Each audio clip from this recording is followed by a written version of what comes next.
Alright YouTube, you already know who it is. This is T-Hoy Gaming. If you're new to the channel, hit the subscribe button. And first of all, I'd like to say thank you so much for the love and support on the last video. It was unreal. Thank you guys very much. At number 10, we have the Indiana Pacers going 3-0 last week, beating the Pistons, Nets, and Knicks. Paul George leading the scoring against the Pistons and Nets, and Jeff Teague leading the scoring against the Knicks.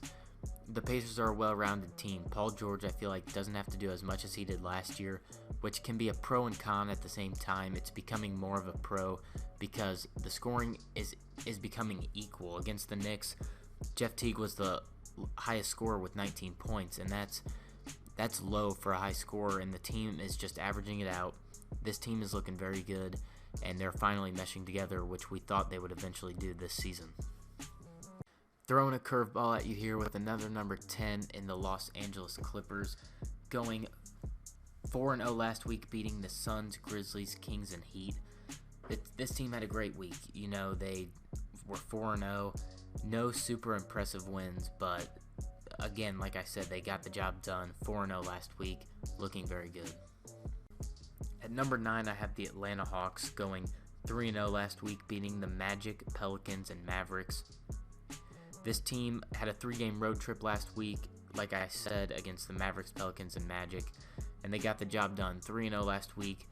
Like, this team is also hot, just like the Pacers. The East is heating up a little bit, and that's good to see. Big news from the Atlanta Hawks: they have decided to not trade Paul Millsap, so Paul Millsap will be a part of this team after they just ended up losing Kyle Korver to the Cavaliers. At number 8, I have the Utah Jazz, dropping them 2 spots from their previous ranking last week, going 2-2 last week, beating the Nets and Timberwolves, losing to the Celtics and Toronto Raptors. They had 3 of the 4 games on the road. Gordon Hayward has stepped up big time last week, but like I said, going 2-2 last week for the Utah Jazz at number 8. At number 7, I have the Memphis Grizzlies, moving up 1 spot from their previous ranking last week, going 2-2, beating the Warriors and Jazz, losing to the Lakers and Clippers. I mentioned last week, and I'm going to mention it again because I think it's that important. Zach Randolph is playing a huge role coming off the bench. I mentioned it last week. This is huge for the Grizzlies. And if this team can play like they do against the Warriors every game, man, they might be a tough team, but they just seem to play good against the Warriors. Maybe they're a good matchup. I don't see how they're a good matchup, but they just are. So that is the Memphis Grizzlies. At number 6, I have my Toronto Raptors going 1-3 last week, beating the Utah Jazz, losing at the Spurs, at the Bulls, and to the Rockets at home. It was a tough week to be a Toronto Raptors fan, I'll tell you that, going 1-3.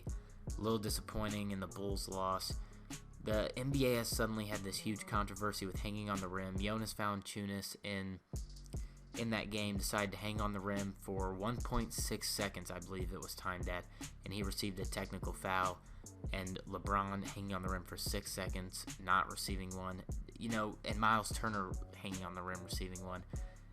I've seen a lot of stuff on Twitter, Instagram, stuff about people like saying he can't hang on the rim.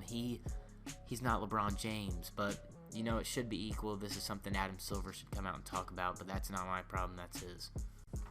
At number 5, I have the Boston Celtics, moving them up 2 spots from my previous ranking last week, going 3-0 on the week, beating the Jazz, 76ers, and Pelicans. This team is starting to compete in the East, only a game behind the Raptors now, in a big matchup that they play January 10th at 7:30 on NBA TV. I encourage you all to tune in. That will be a huge East matchup. It's in Toronto. Toronto took care of business at Boston, so now can they take care of business at home? Should be a great game and a great start to the week for both the Celtics and Raptors. At number 4, keeping them the same as last week, I have the San Antonio Spurs going 4-0 last week, 3-0, beating the Raptors, Nuggets, and Hornets. Like I said, this team's just fundamental. They got Tony Parker at the guard, just being fundamental. Greg Popovich, a very fundamental coach. So there's not much to say about the Spurs. That's them at number 4. At number 3, I have the Golden State Warriors, which may be a surprise to some of you. I moved them down 1 spot because of their loss to the Memphis Grizzlies at home. However, they did beat the Nuggets, Blazers, and at the Kings last week. You know, I just don't see, like I said, how they match up bad with the Grizzlies, but they do. and I moved them down because of that loss. That is not a good loss. They were at home, and they should have won.